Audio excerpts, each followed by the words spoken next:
আসসালামু আলাইকুম, hello viewers, সবাই কেমন আছেন? আশা করি আল্লাহর মতো সবাই ভালো আছেন। আমি আহমদ তানজিল রাশিয়া থেকে বলতেছি। আমি গত সেপ্টেম্বর 2018 সালে রাশিয়া সরকারি স্কলারশিপ নিয়ে রাশিয়ায় চলে এসেছি। আমি এখন রাশিয়ার সরকারি বিশ্ববিদ্যালয়তে পড়াশোনা করতেছি। তো আমি ভাবলাম আমার অভিজ্ঞতাগুলো শেয়ার করি। তো আজকে আমি নতুন একটা ভিডিও বানানোর পরিকল্পনা করলাম, যেটা নতুন একটা দেশের সরকারি স্কলারশিপ নিয়ে। তো আমি আজকে আলোচনা করব তুরস্ক সরকারি স্কলারশিপ নিয়ে। তুর্কিতে মূলত দুই ধরনের স্কলারশিপ দেওয়া হয় দুইটা টাইমে, এবং এটার আবেদন প্রক্রিয়া একটু ভিন্ন রকম। তো আমি দুইটা স্কলারশিপের নাম বলতেছি: তুর্কি বুর সালার স্কলারশিপ, এবং এটা গভর্নমেন্ট, এবং তুর্কি দিয়ানত ফাউন্ডেশন স্কলারশিপ, এটা একটা ফাউন্ডেশন স্কলারশিপ। দুটা স্কলারশিপই মূলত ফুল ফান্ডেড। আমি আবারও বলতেছি: তুর্কি বুর সালারি স্কলারশিপ এবং তুর্কি দিয়ানত ফাউন্ডেশন স্কলারশিপ। দুইটা স্কলারশিপের আবেদন দুইটা টাইমে হয়ে থাকে। তো তুর্কি দিয়ে বুর স্যালারি স্কলারশিপে আপনি মূলত অনার্স, মাস্টার্স এবং পিএইচডি করতে পারবেন, এবং তুর্কি জেনুদ ফাউন্ডেশনে আপনি অনার্স, মাস্টার্স, পিএইচডি করতে পারবেন। এবং আরেকটা মজার ব্যাপার হচ্ছে, ক্লাস 9 থেকে ক্লাস 12 পর্যন্ত আপনি পড়াশোনা করতে পারবেন, স্কলারশিপ পেতে পারেন। সেক্ষেত্রে অবশ্যই আপনাকে কিছু নিয়মকানুন ফলো করতে হবে। তো আমি সেই নিয়মকানুন বা বিস্তারিত আলোচনা করবো। আমি আজকে অবশ্য তুর্কি দিয়ানত ফাউন্ডেশন স্কলারশিপ নিয়ে আলোচনা করতে পারবো না, কারণ ভিডিওটা অনেক বড় হয়ে যাবে, ভিডিওটা অনেক বড় হয়ে যাবে। এই কারণে আমি আজকে এটা নিয়ে আলোচনা করতে চাচ্ছি না। আমি আলোচনা করব তুর্কি বুর স্যালারি স্কলারশিপটা নিয়ে। তো প্রথমত বলতে চাই স্পেলিংটা। এই ওয়েবসাইট আছে, একটা ওয়েবসাইট আছে, এই ওয়েবসাইটে যাওয়ার পরে আপনি অবশ্যই সব কিছু বুঝতে পারবেন।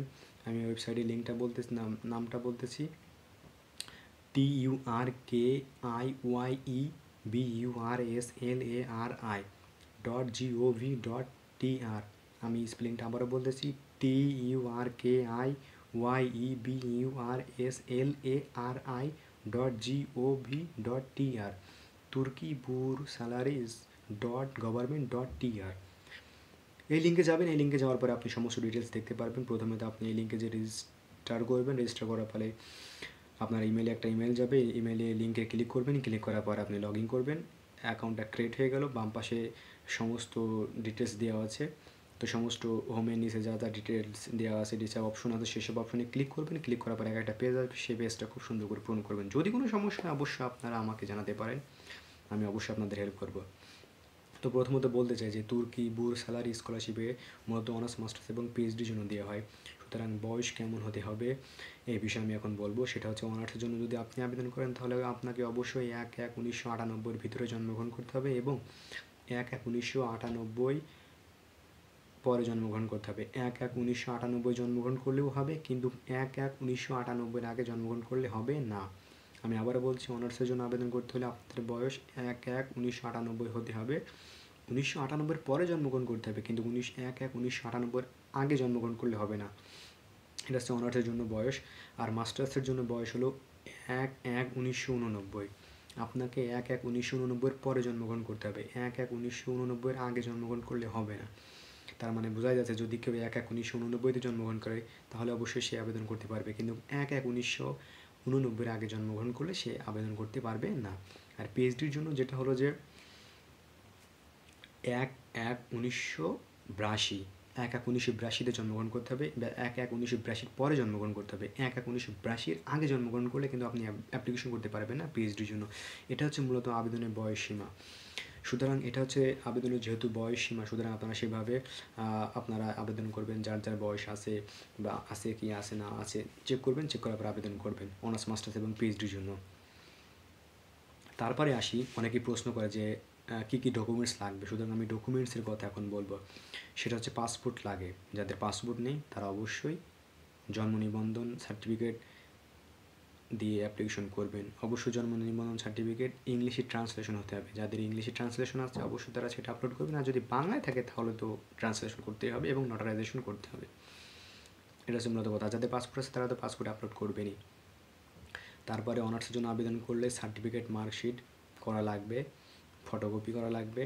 এবং মাস্টার্সের জন্য আবেদন করলে অনার্স, মাস্টার্স এবং মাস্টার্সের জন্য আপনি যদি আবেদন করেন তাহলে অনার্স এর জন্য সার্টিফিকেট লাগবে, বা এসএসসি এবং এইচএসসি সার্টিফিকেট লাগবে। আর পিএইচডির জন্য আবেদন করলে এসএসসি, অনার্স, মাস্টার্স বা আপনার স্টাডি প্ল্যান এ সমস্ত লাগতে পারে। সমস্ত ডকুমেন্টস পিডিএফ ফাইল হবে। পিডিএফ ফাইল হওয়ার পরে আপনি সমস্ত ডকুমেন্টস আপলোড দিতে পারবেন। একটা কথা বলে রাখি আপনাদের, যখন আপনারা সমস্ত পেপারস ম্যানেজ হয়ে যাবে আপনাদের, এখানে একটা মানে মেইন একটা কথা আছে, সেটা হচ্ছে রিকমেন্ডেশন লেটার। অনার্স মাস্টার্স পিএইচডির জন্য অবশ্যই রিকমেন্ডেশন লেটার লাগে, 2টা রিকমেন্ডেশন লেটার লাগে। তো রিকমেন্ডেশন লেটার আপনারা এমন কারোর কাছ থেকে নেবেন যেরকম বিশ্ববিদ্যালয়ের প্রফেসর হলে সব থেকে ভালো হয়। সুতরাং অনার্স মাস্টার্স পিএইচডির জন্য আবেদন করতে হলে আপনাকে 2টা করে রিকমেন্ডেশন লেটার আপলোড দিতে হবে। তো 2টা রিকমেন্ডেশন লেটার অবশ্যই বিশ্ববিদ্যালয়ের টিচার হলে খুবই ভালো হয়, না হলে কোনো সমস্যা নেই। তারপরে আপনার রিকমেন্ডেশন লেটার অবশ্যই অরিজিনাল হতে হবে। রিকমেন্ডেশন লেটারে যে ইমেল অ্যাড্রেসটা দিবেন বা অনলাইনে ওই ইমেল অ্যাড্রেসটা পূরণ করতে হবে, ওই ফর্মটা পূরণ করতে হবে। রিকমেন্ডেশন লেটার যার কাছে নিয়েছেন তার ডিটেলস পূরণ করতে হবে অনলাইনে।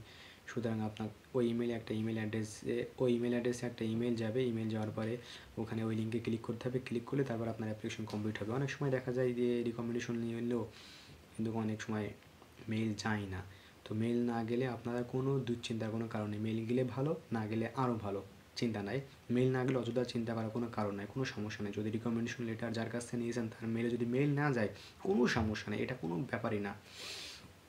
সুতরাং আরেকটা কথা, যে তুর্কি স্কলারশিপের সবথেকে বড় হাতিয়ার যেটা বলা যায়, যে এক্সট্রা কারিকুলাম সার্টিফিকেট, যে আপনি কত ভালো কাজ করেছেন সেসব সার্টিফিকেট আছে কি না, এটা হচ্ছে মূলত একটা হাতিয়ার বলা যায়। রেজাল্ট অবশ্যই ব্যাপার, অ্যাপ্লিকেশন করার জন্য অবশ্যই 70% মার্কস থাকা লাগবে, কিন্তু হাতিয়ার হচ্ছে আপনার এক্সট্রা কারিকুলাম অনেকটাই নির্ভর করে স্কলারশিপের জন্য। তো আপনারা যাদের এক্সট্রা কারিকুলাম আছে বা আপনারা যারা ভালো কাজ করেছেন, সব সার্টিফিকেট যদি বাংলায় থাকে তাহলে অবশ্যই আপনারা ইংলিশে ট্রান্সলেশন এবং নোটারাইজেশন করে নেবেন। তারপরে পিডিএফ ফাইল বানিয়ে আপলোড দিবেন। আর একটা কথা, যাদের এক্সট্রা কারিকুলাম সার্টিফিকেট নেই তারা কখনোই বানাতে যাবেন না, বানাতে গেলে কিন্তু সমস্যা। অনেক সময় দেখা যায় যে একটা একটা এক্সট্রা কারিকুলাম সার্টিফিকেটও দেয়নি, কিন্তু তার ইন্টারভিউ এসছে, কিন্তু যে অনেক 7-8টা বানাই দিয়েছে তার ইন্টারভিউ আসেনি। এটা হচ্ছে মূলত কথা। যদি না থাকে তাহলে দিবেন না, আর থাকলে অবশ্যই সেটা ইংলিশে ট্রান্সলেশন এবং নোটারাইজেশন করে তারপরে দিবেন। এটা হচ্ছে মূলত কথা। দৈনিক বাংলা মোড়ের ওখানে অহরহ দোকান আছে, আপনারা ওখান থেকে নোটারাইজেশন করতে পারেন।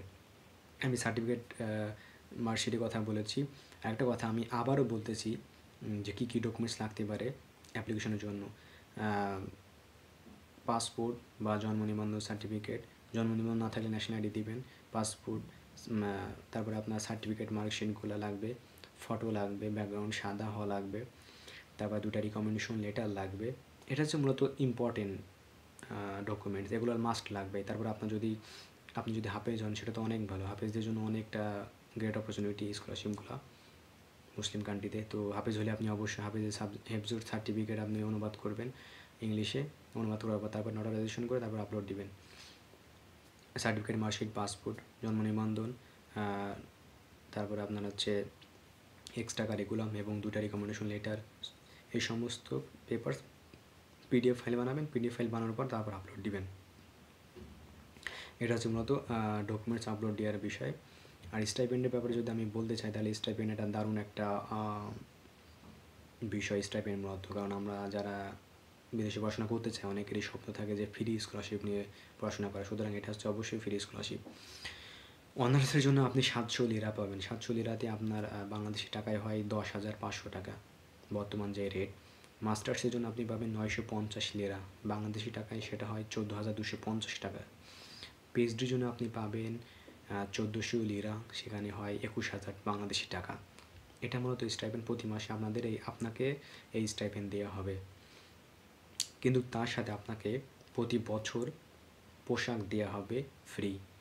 তারপরে আপনার প্রতি বছর যত মেডিকেল ইন্স্যুরেন্স আছে, যত মেডিকেল খরচ আছে, যত রোগ হবে আপনার সমস্ত খরচ ওরা বহন করবে। আর অনেক সময় দেখা যায় যে খাবারটাও ফ্রি হয় বিভিন্ন জায়গায়, তো ম্যাক্সিমাম জায়গায় খাবারটাও ফ্রি হয়। টোটাল খাবার ফ্রি, সকালে নাস্তা, দুপুরে লাঞ্চ, রাতে খাবার, এই খাবারগুলো আপনি ফ্রি পাবেন। কিন্তু তার সাথে আপনি প্রতি মাসে এক্সট্রা 10,000 টাকা পাবেন অনার্সের জন্য। মাস্টার্সের জন্য 14,250 টাকা, পিএইচডির জন্য 21,000 টাকা, এগুলো ফ্রি পাবেন, এগুলো এক্সট্রা পাবেন। মেডিকেল ইন্স্যুরেন্স ফ্রি, তারপরে আপনার পোশাক সব কিছুই ফ্রি। আর প্রতি বছর বাংলাদেশে যাতায়াতের জন্য সুযোগ দেওয়া হয় দিয়ানত ফাউন্ডেশনে, কিন্তু তুর্কি বুরসালার স্কলারশিপে প্রতি বছর যাওয়া আসার টিকিট দেওয়া হয় না। ছুটি আছে 3 মাস করে, কিন্তু যাওয়া আসার টিকিট দেওয়া হয় না। তুর্কি বুর স্যালারি স্কলারশিপে আপনাকে যাওয়ার সময় টিকিট দিবে ফ্রি, এবং যখন পড়াশোনা শেষ হয়ে যাবে তখন আপনাকে আবার দেশে ফিরে আসার জন্য আবার ফ্রি টিকিট দেওয়া হবে। সুতরাং কোনো খরচ আমার মনে হয় না নেই, এটা পুরো ফুল ফ্রি স্কলারশিপ বলা যায়। এটা হচ্ছে মূলত কথা স্টাইপেন্ডের ব্যাপারে।